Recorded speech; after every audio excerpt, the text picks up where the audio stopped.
Welcome to Nasdaq Trade Talks. I'm Jill Malandrino, Global Markets Reporter at Nasdaq. Joining me is John Crowley, CEO of Nasdaq-listed Amicus Therapeutics, a patient-dedicated biotech company. John, it's great to meet with you. Welcome to Trade Talks. Great to be here, Jill. Thank you. You got it. And John, tell us about Amicus and what the company is focused on. Sure. So Amicus is a global biotechnology company. We're focused on making medicines for people living with rare diseases. Many of them children, many of them living with fatal rare diseases. We've grown this company over the last 15 years from the 5 of us who started it in a small research lab in a cubicle on Route 1 in New Jersey to now be a company of more than 500 people with about a $3 billion market cap. And importantly, with their first approved medicine, now approved in more than 30 countries around the world. And this year, that product alone will generate more than $300 million in revenue. So I know we'll get into our pipeline, but beyond that, it's really the core of the culture of Amicus. You know, we founded the company, we chose the Latin name for friend, Amicus. We wanted to be among the most patient-focused, patient-centered companies in all of biotechnology, driven by incredible science. So it's been quite a journey, and we continue to have a very big vision for what Amicus will become in the years ahead, and that's to become one of the world's leading global biotechnology companies focused in rare diseases. And another reason to be proud of my home state, New Jersey. John, and finding cures for rare disease is also personal, not just a corporate priority. Please share your story. Yeah, thanks, Jill. You know, I did not grow up intending to be a biotech CEO. I kind of came into the world of medicine and biotechnology in 1998 when our 2 youngest children, Megan and Patrick, were diagnosed with a very rare form of muscular dystrophy, a muscle disorder known as Pompe disease. Megan was then 15 months old, and Patrick was only 7 days old when we got Megan's diagnosis that she had this rare fatal muscular dystrophy that without a medicine within a few years would rob her of life. And again, they told us that Patrick needed to be tested, which he was, and that he would have a 1 in 4 chance of having inherited the disease. And like many genetic diseases, my wife and I are silent carriers.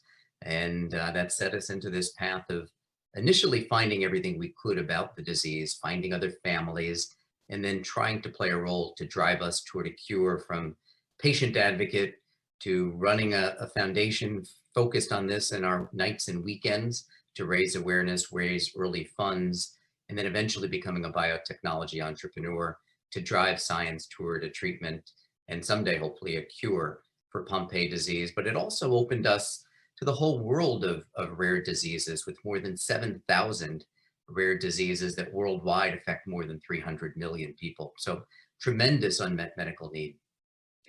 300 million people sounds like a lot, and yet we're calling it rare disease. How many Americans live with rare disease? It's about 30 million. About 10% of Americans live with any one of the 7,000 rare diseases.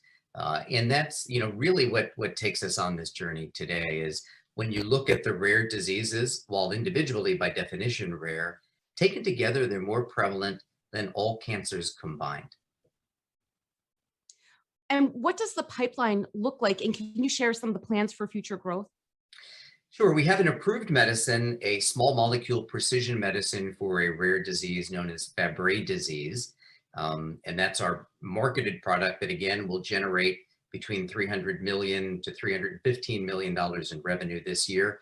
We think with the potential to be a billion-dollar product to change the lives of thousands of people living with particular amenable variants or mutations of Fabry disease. And Fabry increasingly recognized as one of the world's most missed or undiagnosed genetic diseases. We're really excited about our late-stage program in Pompe disease. This is a next-generation enzyme replacement therapy. This was part of the reason why we started Amicus, to come up with potentially newer and better medicines to treat rare diseases, kind of continuing along that journey of hope for patients till one day we get toward a cure. We just had phase 3 results in that program that we think are very clinically meaningful and significant. And our plan is to move that forward toward global regulatory submissions and to bring it ultimately to as many patients living with Pompe disease as possible. And behind that, we have one of the largest portfolios of gene therapies for rare diseases in the industry. So we've got quite a future at Amicus. Yeah, that's certainly encouraging. And John, I'd like to wrap and discuss diversity and diversity in the boardroom and workforce. They're widely discussed and also applies to clinical trials. What are the challenges and how is the industry working to improve diversity in clinical trials? Yeah, we're making great strides. It's incredibly important. And for me, Jill, this really comes down to the notion of access. We make all these great medicines, these new technologies, until everybody has access, we will not have achieved our medicine. Simply making great medicines is not enough. So for us, when we think about the minority populations, the diverse populations that absolutely need to participate in clinical studies, and then once a product is approved, needs to get to these communities. That's something we're deeply committed to. And then within the walls of Amicus, for our board of directors and our employees, to ensure that we have as diverse a background of employees as possible. People of color, women, people in the LGBTQ community, people with disabilities, veterans. When you look broadly across the richness of diversity, that's incredibly important. And just this year, at the beginning of the year at the JP Morgan conference, my second slide, we spoke about diversity, including a commitment over the next several years that 40% of Amicus would be a director and above within the company would be a diverse population. And that's something that's incredibly meaningful to the fabric of who we are at Amicus. All right, John, remarkable work that you're doing. Thanks for joining us on Trade Talks. And thanks for joining me. I'm Jill Malandrino, Global Markets Reporter at Nasdaq. Great. Thanks for having me, Jill.